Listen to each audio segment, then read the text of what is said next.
সরকারি কর্মকর্তারা, বিভিন্ন গোয়েন্দা সংস্থার প্রধানগণ একটা পার্টি অফিসের দিকে তাদের কেবলা ঠিক করে ফেলেছেন। প্রশাসন ও বিভিন্ন গোয়েন্দা সংস্থার লোকেরা একটি রাজনৈতিক দলের পার্টি অফিসকে কার্যত কেবলা বানিয়ে ফেলেছে, এমন অভিযোগ করেছেন জাতীয় নাগরিক পার্টির মুখপাত্র আসিফ মাহমুদ সজীব ভুঁইয়া।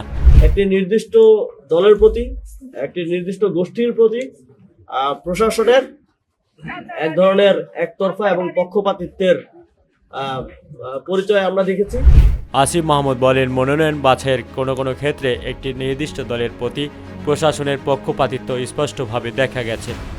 আমরা দেখলাম যে বিভিন্ন সরকারি কর্মকর্তারা, বিভিন্ন গোয়েন্দা সংস্থার প্রধানগণ একটা পার্টি অফিসের দিকে তাদের কেবলা ঠিক করে ফেলেছেন। তারা সেখানে নিয়মিত যাচ্ছেন এবং আমরা মনে করছি যে এটা বাংলাদেশের গণতন্ত্রের জন্য হুমকি স্বরূপ। আমরা বিগত সময়ে যেই ইল প্র্যাকটিস গুলো দেখে এসেছিলাম আওয়ামী ফ্যাসিবাদের সময়ে, সেগুলো আবারও দেখা যাচ্ছে, সেগুলো আবারও মাথা চেড়ে দিয়ে উঠছে। তিনি অভিযোগ করে বলেন, আগামী 12ই ফেব্রুয়ারির নির্বাচন সুষ্ঠু ও নিরপেক্ষ হবে কিনা তা নিয়ে জনগণের মধ্যেই শঙ্কা তৈরি হয়েছে। বিগত 3টি নির্বাচনের মতো এবারও যদি প্রশাসনের একতরফা আচরণ, রাতের ভোট কিংবা পাতানো নির্বাচনের আশঙ্কা বাস্তবে রূপ নেয়, তাহলে জনগণ তা মেনে নেবে না।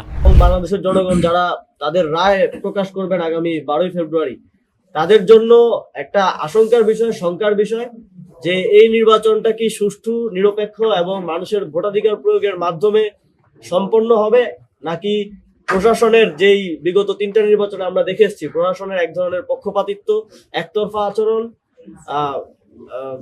ব্যালট পূরণ করে রাতের ভোট, এই ধরনের একটা ব্যবস্থার মধ্য দিয়ে, একটা সেটেলমেন্টের মধ্য দিয়ে নির্বাচনটা হয়ে যাবে, এ ধরনের একটা শঙ্কা বাংলাদেশের জনগণের মধ্যে তৈরি হয়েছে। নির্বাচন কমিশন যদি পক্ষপাতিত্ব করে কিংবা কোনো দলের প্রতি ঝুঁকি পড়ে পাতানো নির্বাচনের দিকে যায়, তাহলে জুলাই গণ অভ্যুত্থানের মতো আবারও রাজপথে নামার হুঁশিয়ারি দেন এই এনসিপির মুখপাত্র। যদি প্রশাসন, সরকার, রাজনৈতিক দল যে কোনো ভাবে যদি এই সম্ভাবনাকে নষ্ট করার কোনো প্রক্রিয়া আমরা দেখি, এবং আমরা যদি দেখি আবারও পুরনো সেটেলমেন্টের মধ্য দিয়ে, আবারও কোনো একটা আন্ডারস্ট্যান্ডিং এর মধ্য দিয়ে এবার জনগণকে আবার প্রতারিত করার মতো কোনো ধরনের লক্ষণ যদি আমরা দেখি, আমরা কিন্তু নির্বাচনের দিন পর্যন্ত বসে থাকবো না।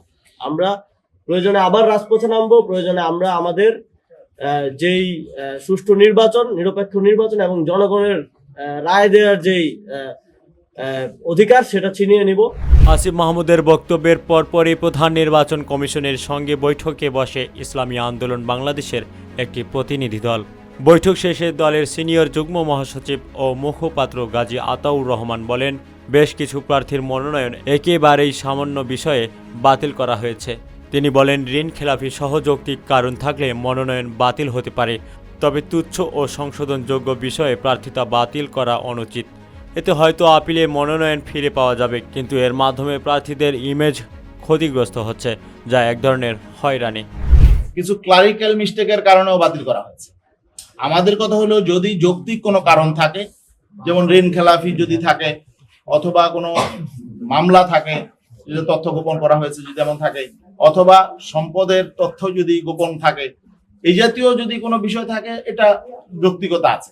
কিন্তু যে সমস্ত বিষয় সমাধানযোগ্য, যে এই ক্লারিক্যাল মিস্টেক, এগুলো সংশোধনযোগ্য, অতীতেও দেখেছি এগুলো সংশোধন হয়ে যেত, কিন্তু এবার এগুলো বাতিল করা হয়েছে এবং এক্ষেত্রে বৈষম্যও করা হয়েছে।